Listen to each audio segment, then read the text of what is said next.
comment and on things that maybe some of us don't understand. And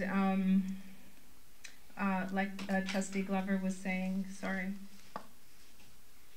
there was just a short time that was given to deal with some of these directives. So I think that's also the issue here. My concern with regards to the ministry and its directives with regards to school closings is access to the education development charge. And I know the education development charge, for some who don't understand, is something that developers within an area, when they come to build, there's, for instance, like a tax that's taken from them, given to the education system or the board to enhance schools, build schools, for instance. So the Catholic School Board has access to the education development charge. However, the public school board, the Toronto District School Board, does not have access to the education development charge based on outdated calculations and regulations that I believe were enacted in 1998. And so the Catholic School Board, for instance, has taken advantage of almost $100 million worth of funding in the education development charge, with which they were able to enhance their schools, their infrastructure, build and create new schools, whereas we are dealing with failing infrastructures and issues with regards to a lack of funding from the ministry. So I absolutely agree that we absolutely need to put pressure on the ministry to open up the education development charge. Like the previous speaker was saying, that the calculations on the community use of schools, for instance, is not included in their calculations. So how the school is being utilized by other groups and how important that school structure is for the community is not being taken into consideration. And so that's my main concern, one of my concerns. Now I have to say, however, a large concern that I have is also the quality of education that some areas experience within the Toronto District School Board. So we have low literacy and low math scores in so many of our priority neighborhoods. And the quality of education maybe is being dealt out differently depending on the area of the city that you live. So the problem that I have with that is, if we're talking about the population of a school, we have to look at the type of education that we're giving our kids, and if that's the reason why we have lowering entry rates. And so I know, for instance, a number of parents who've pulled out of the public school system for a private school or for a Catholic school. And why? Because they felt that the level of education, the quality of education that was being dealt to their children was not adequate. So I think we need to look at real issues also with regards to failing entry rates. And so let's have a dialogue and let's see how we're actually practically putting into place systems that will ensure that we have an increase and we have a stress as an emphasis on literacy and numeracy, especially for our children.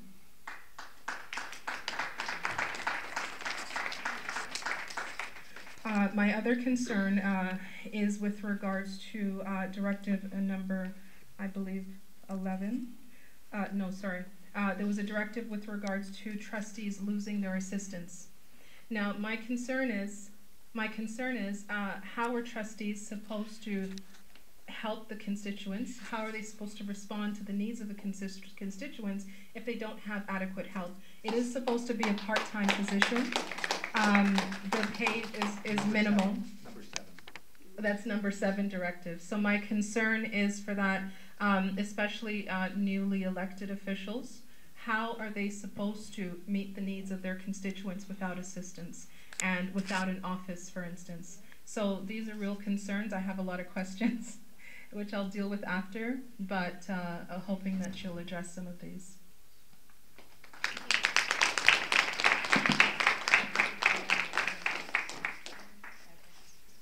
Thank you, Michelle.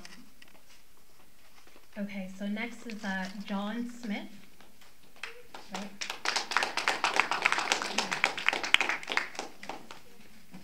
Thank you very much. I just want to, I've been a teacher for 25 years in TDSB and a resident of the West End for 30 years. but also I'm the president of the Elementary Teachers Union. Just want to put that out there. 11,000 members, 11,000 teachers. Just so you know my perspective. And we've been hearing from many of our members, many of our teachers around concerns that they've expressed around the review that was brought in. And to go back to the beginning of why the review was brought in, was supposedly to deal with dysfunctional relationships within the TDSB. Now, 11 of the new trustees that were just elected were elected on platforms, and others were and incumbents as well, were elected on platforms of working in cooperation and having transparency. And in fact, democracy was dealing with that dysfunction. So there's obviously another political reason for why this report came down and the devastating points that it brings forward. Because it's devastating in two ways as far as we can see. One, in the way that it deals with trustees. Trustees in the city have traditionally always been incredible advocates for education and incredible advocates for parents and communities.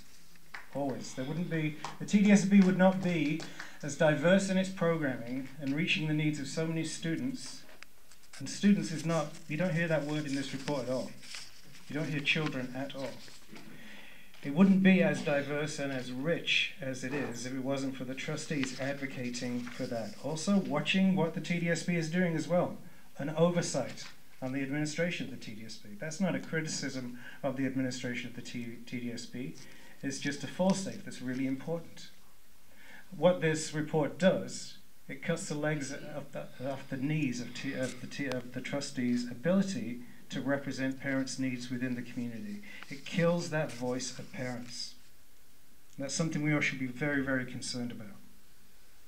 The other part of the report, which had nothing to do with what the review was supposed to do, was suddenly inventing this 65% capacity as a line, an utterly meaningless line pulled out of nowhere, saying that any school with under 65% capacity would then be closed.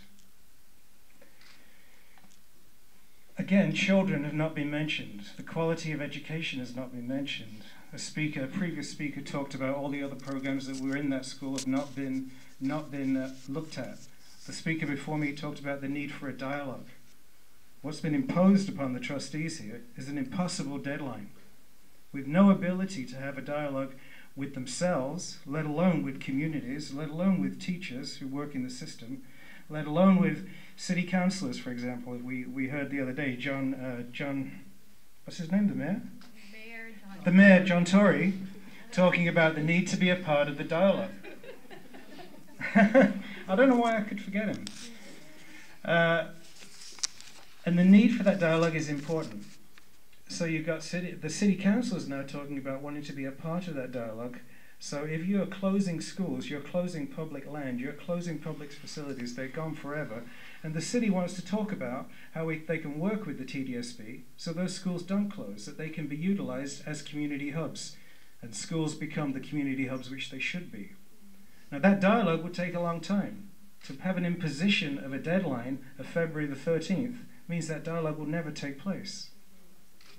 What the ministry has actually asked the trustees to do should take place over a couple of years of dialoguing and talking with all the interested different groups, and this should be a major concern for us. Once we lose those schools, we've lost those public facilities forever. We've done some projecting of finances. You might get $6 million for selling a school. And then when the demographics or the land around it, when the demographics change and you need that school again 5 years later, you're going to pay 5 times that amount to rebuild that school. It is being sold by the ministry as that this is going to save money and this money is going to be put back into programs. Well, that's not going to happen. The amount of money they would save from closing this 60 or 130 schools or 80 schools, depending on which list you look at, will just go as stopgap measures, emergency measures to do some repairs that are in really badly in need.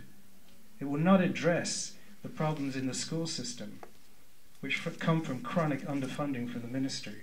Those problems that it takes 2 years for a child to be recognized as needing special care, special assistance, before they get that assistance.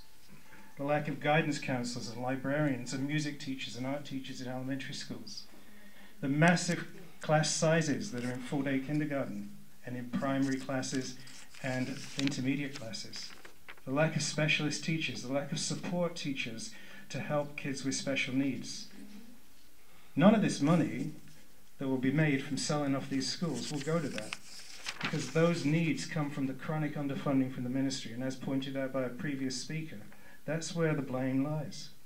So when we look at this, we can appeal to the trustees, and they're in a terrible position, impossible position, of saying to them, at least try and ask for an extension. Ask for an extension from the ministry for at least a year to talk about this, so we can have some proper consultation. Or maybe at worst just to say, no, we're not going to do this, and then let's see what happens. I mean, the TDSB has been taken over and supervised twice before. It's not something new. But then that's your decision. It's not our decision to do. So thank you very much. Thank you so much, John Smith.